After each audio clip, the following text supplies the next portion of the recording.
Adam Sandler once let a real NFL legend flatten him on camera, and he didn't even need to. That single choice says everything about how wild the making of The Longest Yard really was. Get ready for 15 revelations that will change how you see this movie forever. And stick around for one jaw-dropping bonus fact at the end that almost nobody talks about. So speed up with me, because the list starts now. Number 1, 2 roles, 31 years apart. What if the actor who originated a role came back decades later to play someone else entirely? In 1974, Burt Reynolds starred as Paul Crewe, the disgraced quarterback whose fall from grace defined the very first Longest Yard. That role made Reynolds one of the defining leading men of 1970s American cinema. 31 years later, when Adam Sandler stepped into Crewe's cleats for the 2005 remake, Reynolds came back too, but not as Crewe. This time he played Nate Scarborough, the prison's resident football sage, the closest thing Crewe has to a mentor behind bars. Here's where it gets interesting.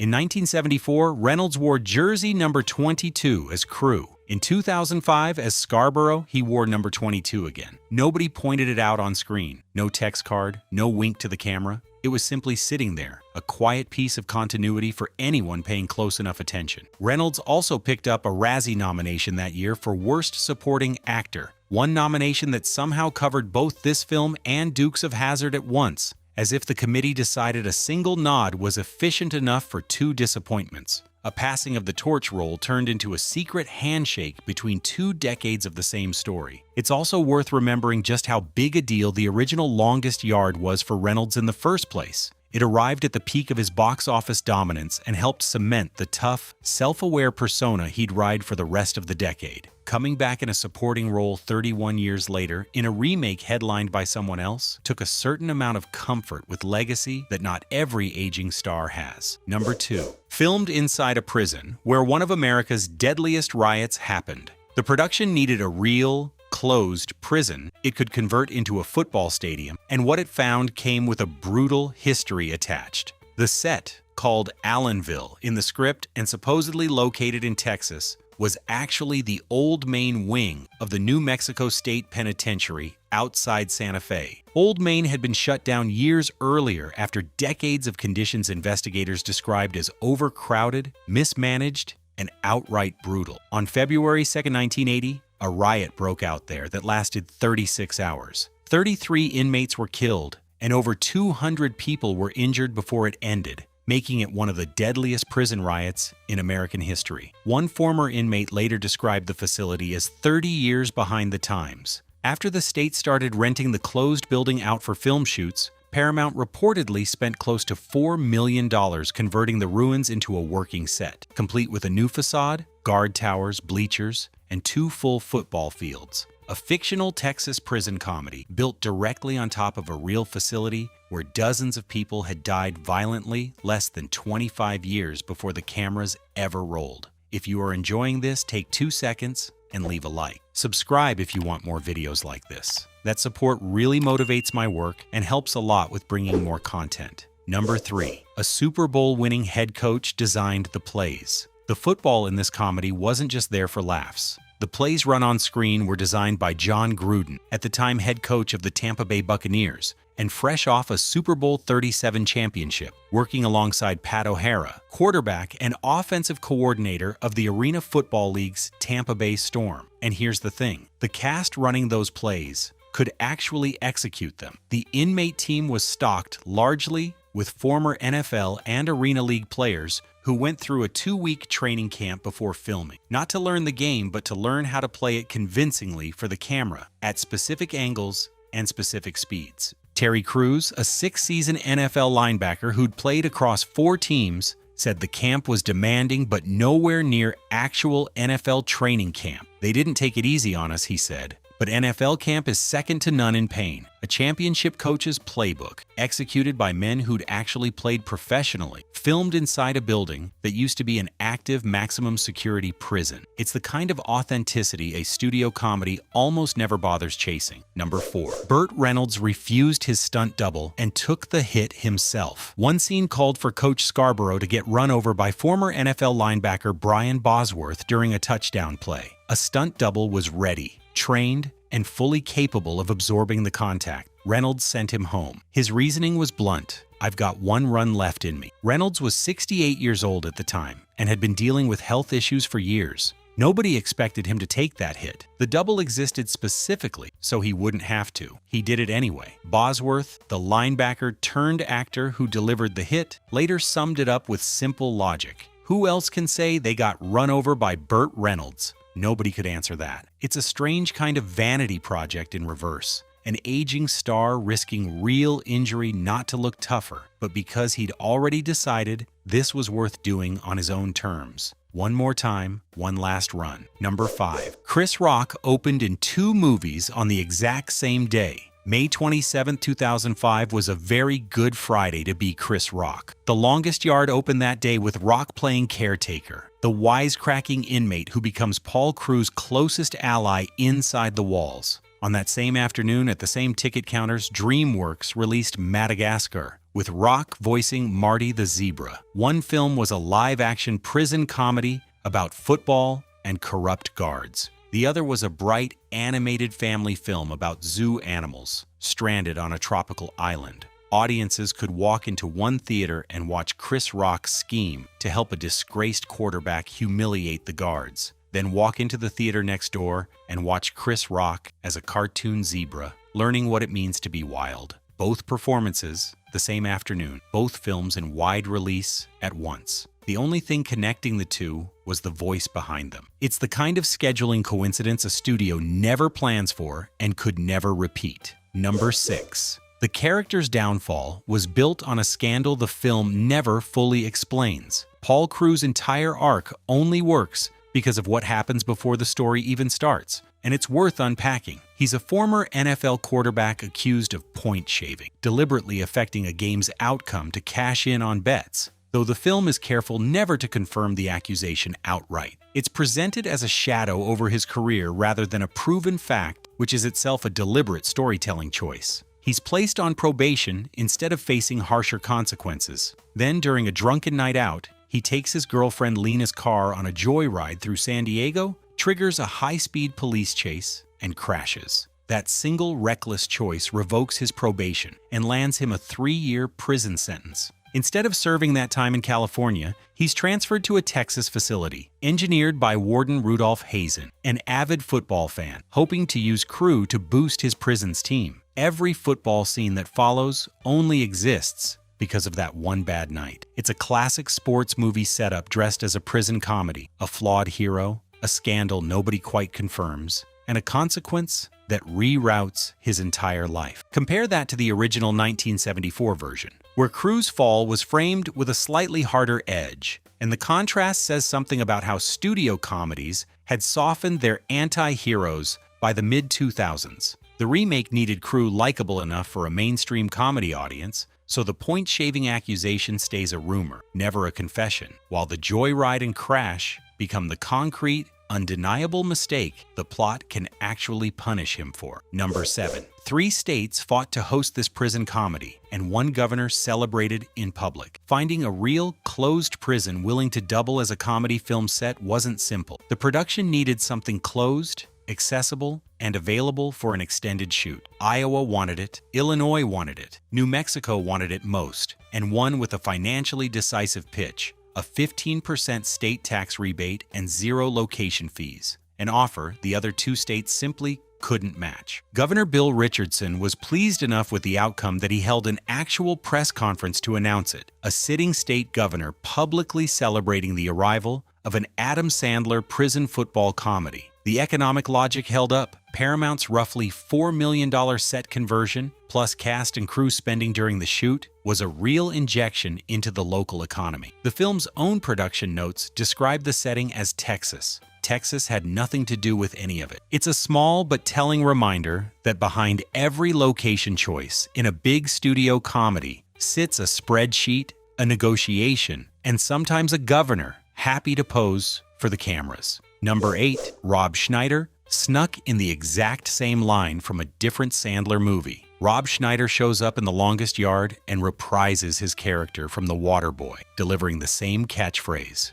You can do it. Same character, same line, a completely different film. It's easy to miss if you're not watching for it, but Sandler's movies were quietly operating like a shared universe years before shared universes became the industry's dominant business model. Nobody announced it. Nobody built a timeline or an official chart connecting the appearances. Schneider just shows up, says his line, and moves on. And the audience members who caught the reference got a small private joke tucked inside a much bigger studio production. It's a low-key example of how comedy franchises build loyalty, not through grand crossover events, but through tiny, consistent callbacks that reward the people paying the closest attention, without ever alienating anyone who missed them entirely. Before we keep going, subscribe if you haven't yet. Drop a comment telling me which movie or show you want me to cover next, with strange behind-the-scenes facts. I read every single one. Number 9. The inmate team was stacked with 4 real NFL players. This roster wasn't built from actors learning to look athletic. It was built largely from actual athletes learning to act. Michael Irvin, the Hall of Fame wide receiver who played 11 seasons for the Dallas Cowboys, plays Deacon Moss. Brian Bosworth, the former Oklahoma Sooner and Seattle Seahawks linebacker, plays one of the guards. Bill Romanowski, a 4-time Super Bowl champion linebacker, appears on the film's roster, and Terry Crews, 6 seasons across the Packers, Chargers, Redskins, and Eagles, plays Cheeseburger Eddie. All 4 went through that same 2-week camp, learning to play football specifically for cameras, rather than for a real defense. Of the 4, Crews became the most famous afterward by a wide margin. His NFL career ended before most audiences ever knew he'd had one, but his acting career, built through Everybody Hates Chris, Brooklyn Nine-Nine, and The Expendables, turned him into one of the most recognizable faces on American television. 4 professional careers, hidden in plain sight inside a prison yard comedy. It's a casting strategy that goes back to the original 1974 film, which also leaned on real athletes for authenticity. And it's part of why both versions of this story hold up better on the field than most sports comedies manage. When the camera pulls back for a wide shot of the game, you're watching people who actually know how to move like professionals, not stunt performers faking. Number 10. The guard who torments Sandler used to protect him for a living. Michael Papajohn plays guard Papa John in The Longest Yard, one of the recurring antagonists whose entire job is to make life miserable for Crewe and the inmates. 7 years earlier, in 1998's The Waterboy, Michael Papajohn was Adam Sandler's actual stunt double, the guy paid to take the hits so Sandler's body didn't have to. In The Longest Yard, that same performer was cast to inflict the punishment instead of absorbing it. The man once hired to shield Sandler from harm was now hired to threaten it, on the opposite side of the exact same dynamic that had originally brought them together. And there's a small extra wrinkle. The character's name is Guard Papa John, and the actor's real name is Michael Papajohn. Nobody bothered changing it. A stunt double credit from one film quietly became an on-screen acting credit in another, years later, for the very same star. Number 11. The opening weekend was the biggest of Sandler's career, and it almost made history. The Longest Yard opened to $47.6 million. The largest opening weekend Adam Sandler had ever had up to that point, for a performer whose entire brand was built on steady, dependable box office, rather than record-setting openings. But here's what made it genuinely unusual. At the time, it was the second largest opening weekend ever recorded for a film that did not finish number 1 at the box office that same weekend. The only film to ever open bigger while still finishing second was The Day After Tomorrow. The Longest Yard was beaten that weekend by a film that opened the exact same day and starred someone who, coincidentally, was also appearing in 2 movies at once, Chris Rock's Madagascar. Rock effectively won both box office battles simultaneously. His animated zebra outgrossed his prison inmate. The film went on to make $191 million worldwide and landed a rather unglamorous 31% on Rotten Tomatoes. Both of those facts are true at the same time, and neither one canceled out the other. For comparison, most of Sandler's earlier hits like Billy Madison and Happy Gilmore built their box office totals slowly over several weeks, rather than exploding in a single weekend, which made The Longest Yard's opening a genuine shift in how his films were being marketed and released by that point in his career. Number 12. The cast went way beyond football players and Sandler regulars. It's easy to focus only on the football legends and comedy veterans in this cast, But the supporting roster reached further than most people remember. James Cromwell, the veteran character actor best known for prestige dramas, plays Warden Hazen, giving the story an authority figure with real dramatic weight rather than a cartoonish villain. Rapper Nelly, at the height of his mainstream crossover moment, takes on a supporting role as one of the inmates, bringing a completely different kind of star power into the mix. William Fichtner, a reliable presence in prestige films and action movies alike, rounds out the guard roster. None of these three came from the football world or the usual Happy Madison comedy bench, and yet they slot seamlessly into a film that's constantly toggling between broad comedy, prison drama, and sports movie. It's a reminder that even a film built around stunt casting and football cameos still needed actors who could hold a scene on pure craft alone. Quick reminder to subscribe if you are enjoying these revelations. And tell me in the comments, do you know any strange fact about this movie that I didn't mention? Let's build the list together. Number 13. Adam Sandler's throws were swapped for a different ball within 3 inches of leaving his hand. The character needed to throw like a former professional quarterback, someone whose arm had once been good enough for the highest level of football, even if his career ended under a cloud. The problem is that arm wasn't entirely real. According to behind-the-scenes reporting on the production, Sandler's throws left his hand on camera and were swapped for a different, more accurate throw within roughly 3 inches of release. A Hollywood switch executed so close to the point of departure that the edit is invisible to the naked eye. The perfectly thrown deep ball that lands in a teammate's hands, the one that looks exactly like a former pro's arm, isn't actually the ball Sandler released. Adding to the confusion,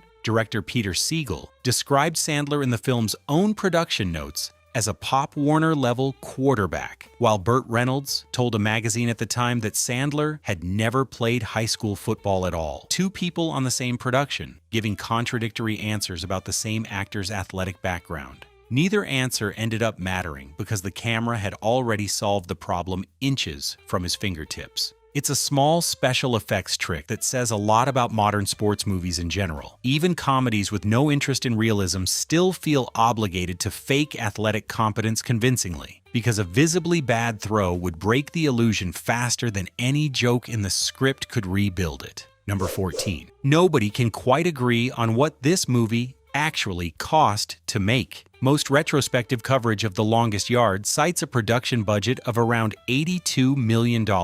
Against a worldwide gross of $191 million, numbers that made the film a comfortable commercial success without being an outright blockbuster. But some contemporary sources reported the budget differently, listing figures closer to $90 million instead. It's a small discrepancy, but it's a useful reminder of how murky studio accounting can be, especially once marketing spend, reshoots, and regional cost variations get folded into different reports. Whether the real number sits closer to $82 million or $90 million, the film's actual box office performance is the more revealing detail, a comfortable profit margin on a comedy remake that critics largely dismissed, proving once again that audience turnout and critical reception often live in 2 completely separate conversations, almost at the end, and the best is still coming. Subscribe so you don't miss what's next, and drop your city or country in the comments. I want to see how far this video is reaching. Number 15. Cheeseburger. Eddie was written to be overweight, then completely rebuilt around Terry Crews' actual body. Cheeseburger Eddie, the prison's black market food supplier, is one of the film's most memorable supporting characters,